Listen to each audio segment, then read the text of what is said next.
This is just a quick recap from part 1 where we diagnosed the engine had a blown head gasket and we're searching for the cause. Once we found the cause, we quoted the customer for all the parts that was needed. So now we're going to commence with the work.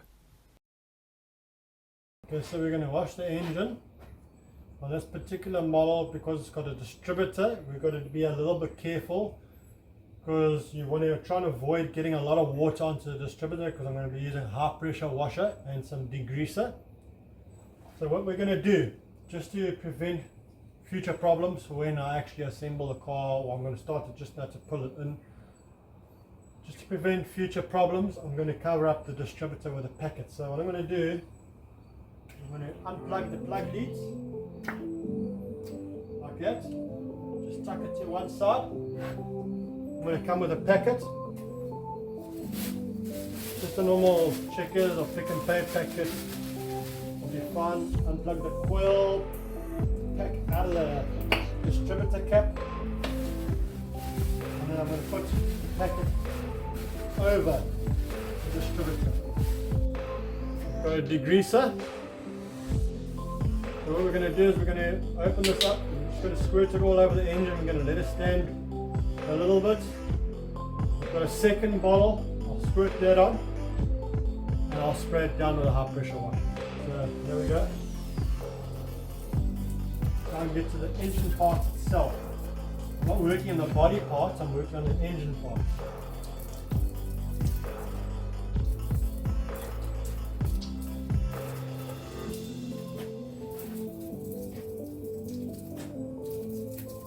Get the gearbox a little bit too, because it is really dirty.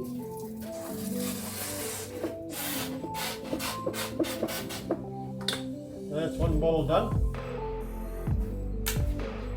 A lot of you are going to say I'm wasting by using 2 bottles, but you can't see close up how much dirt is on this. There's a lot.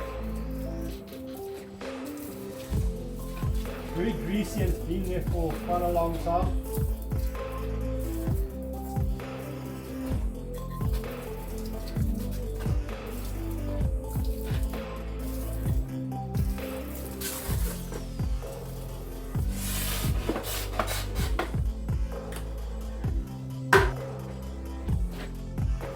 I'm going to wash it down to wash all that dirt and grease and grime off.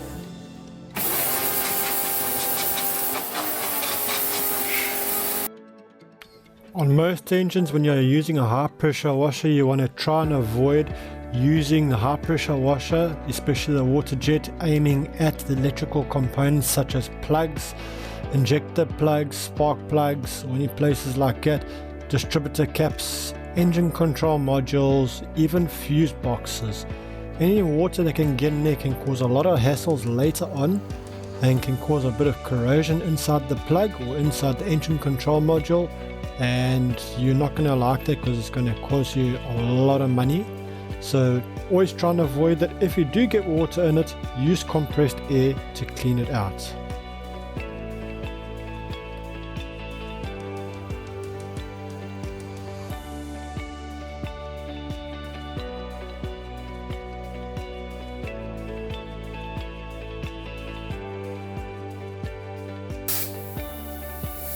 I've let it stand for quite a while, longer than 15 minutes, probably about half an hour or so. So now most of the water is stripped off. There's still going to be water there, especially underneath, but it won't be anywhere near as bad. So now it's time to blow. I'm just going to go around the area first and then I'll come to the coil pack. It's going to get a bit noisy.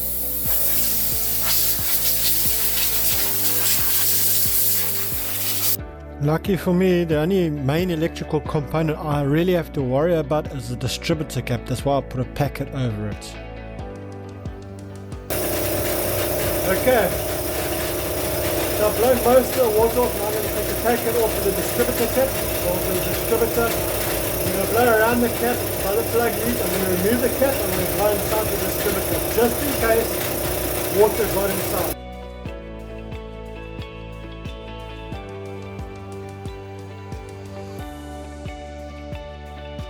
This is the distributor cap. This is where it gets the spark from. So So there's a rotor inside here that goes around and creates spark that goes in the middle, and it transfers it to all these plug leads. It goes in a firing order of 1342.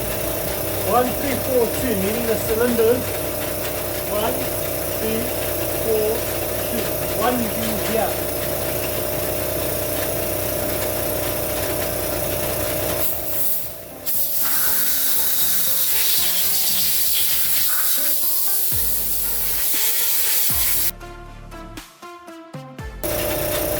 Put the distributor back. You look closely. There's a cutaway over here. One actual tab that actually stands up. So that's it. When it goes into the cutaway inside the distributor, it locates so it can only go in one way. That keeps the timing of the plug leads.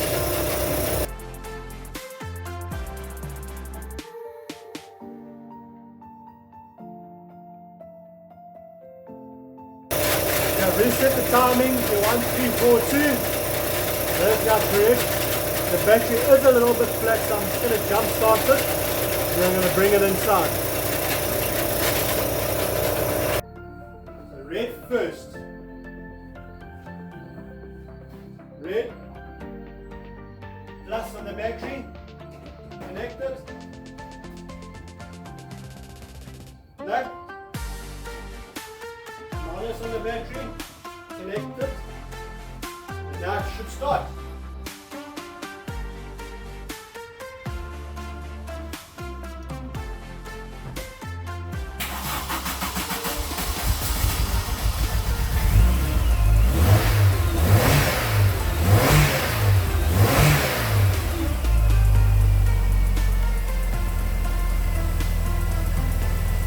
When taking the cables off, negative first, the black one.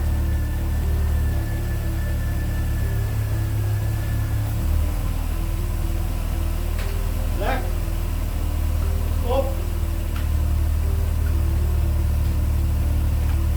Red, off.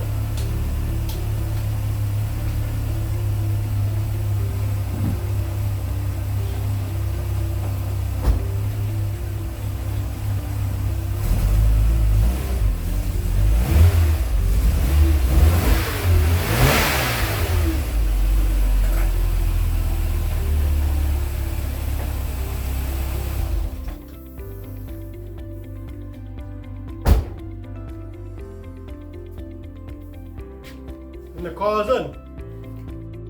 So yeah, I'm starting to remove the air filter box first, so I'm undoing the clamp. There is a special tool for this, but I don't have it with me.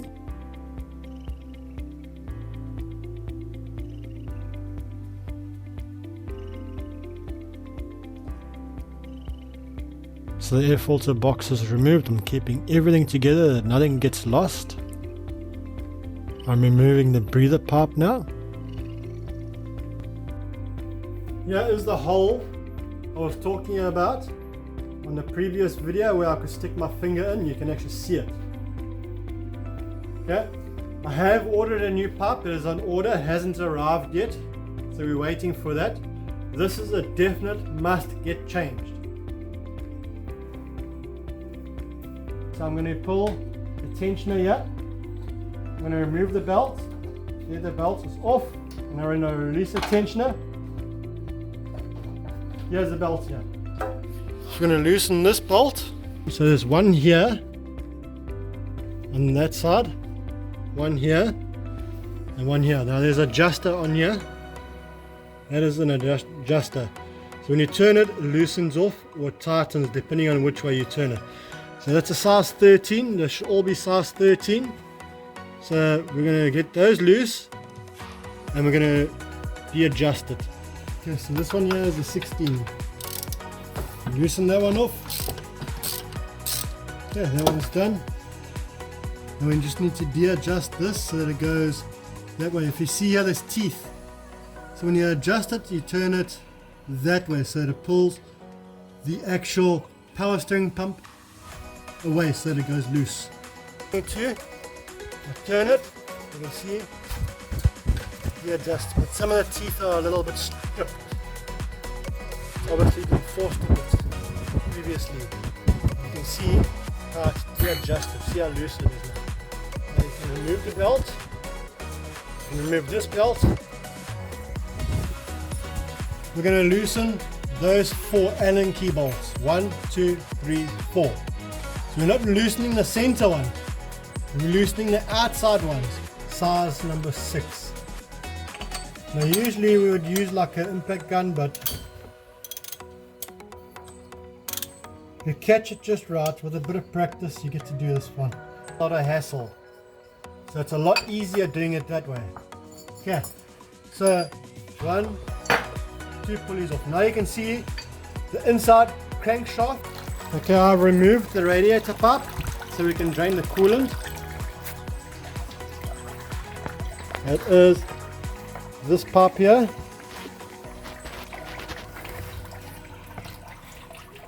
I'm removing the battery positive wire off of the alternator, size 13. Now the mounting bolts, also size 13.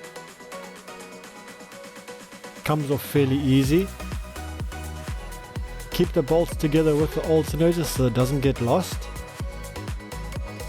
Disconnecting the aircon pipes, that's an Allen key bolt, size 8.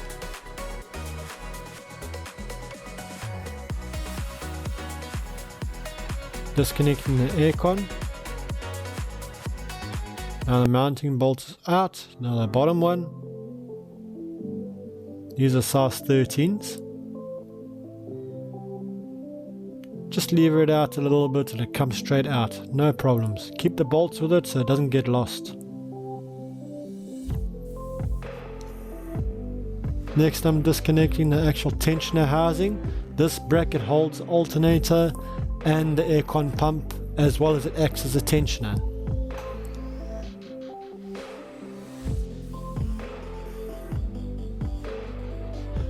Keep all your bolts together. I'm removing the timing cover. Now I've got access to the cam belt.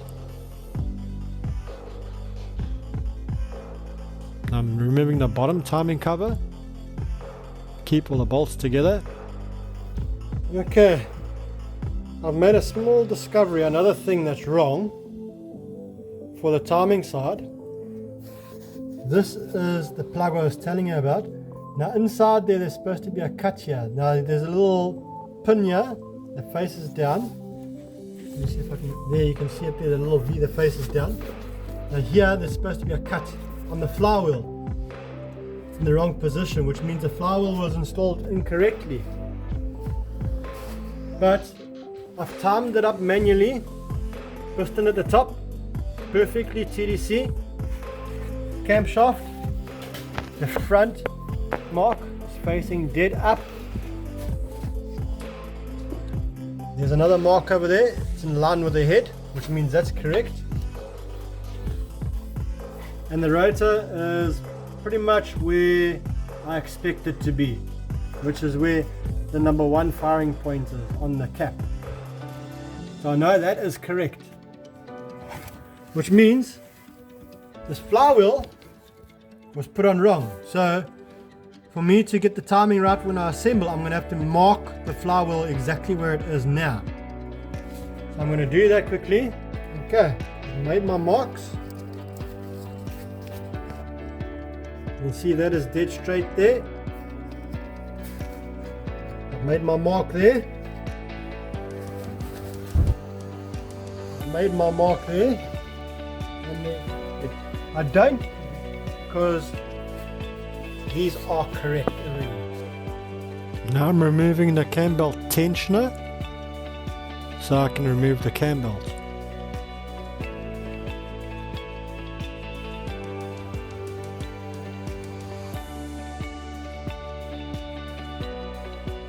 This is the back part of the timing cover that bolts onto the engine block. I have to remove that.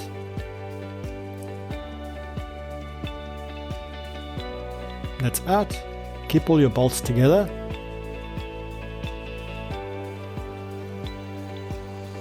There's a bracket you have to remove.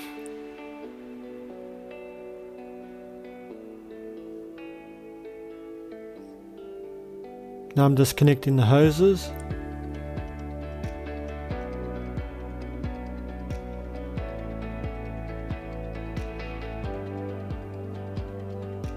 Hoses come off fairly easy. They're not such a big hassle because these have normal hose clamps on them that screw off. So they come off fairly easy.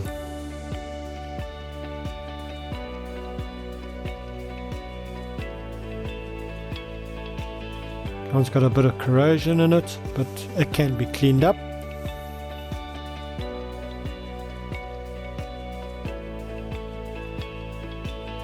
And it's not so bad.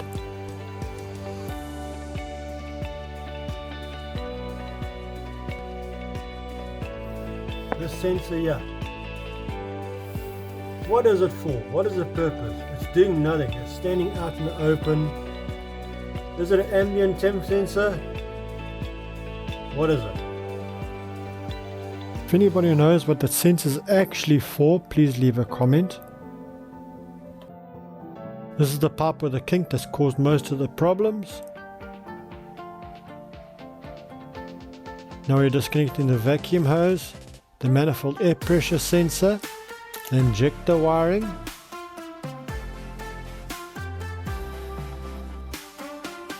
And now we're going to start taking off the tapper cover. It's all size 10 bolts. Comes off fairly easy.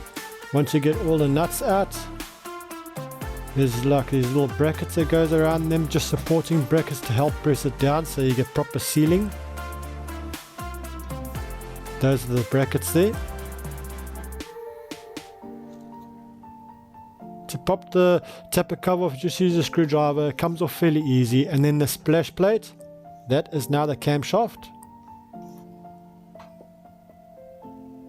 Camshaft looks in good condition. Now I'm removing the heater outlet pipe that goes off the side of the cylinder head.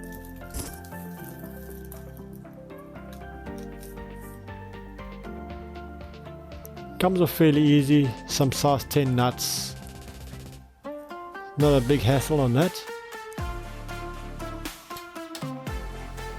Okay, after a very long battle, I managed to get all the exhaust flange bolts off. One broke, so not too bad, not too good either. Here I'm disconnecting the fuel hoses. They can sit a little bit, so you've got to twist them a bit to slide them off. And then the idle control valve. To remove the head bolt, it's a size 12 multi-spline. You want a long one if you can, not the short one. What I'm doing there is I just give it a small turn, about a quarter turn, just to loosen them off. I do it as evenly as possible. Then I loosen them off as best as I can by hand, take the bolts out. Okie dokie.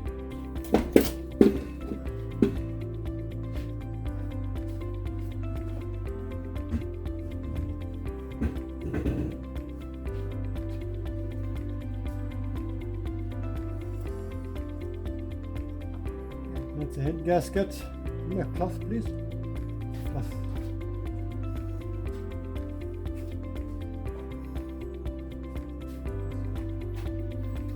This thing's been blowing for a while. You can see it. This thing's at water entry. Oh, that's not nice. That's not nice at all.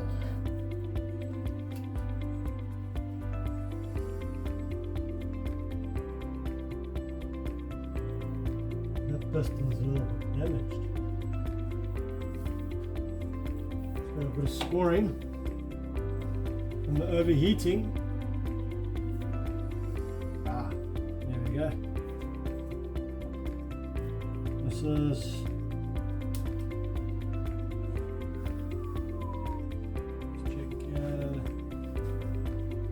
which way is this? So that's one of the blown over here.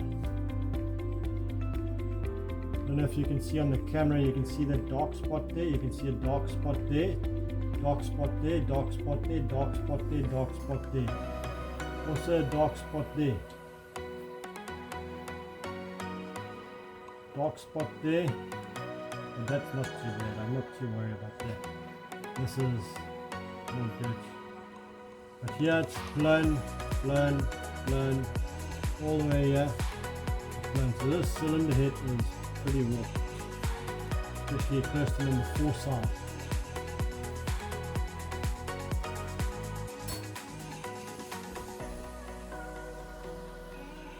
No concern.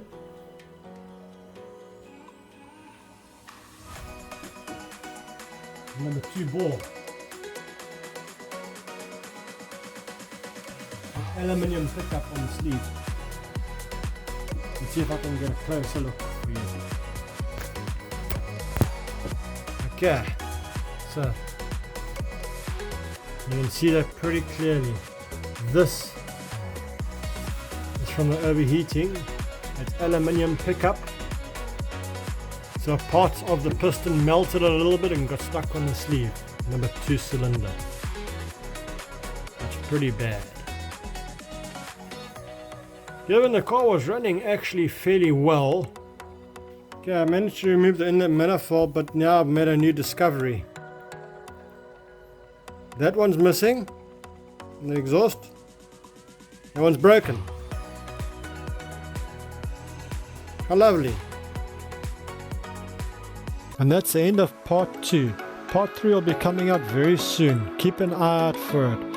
For those of you who like my content, please like and subscribe.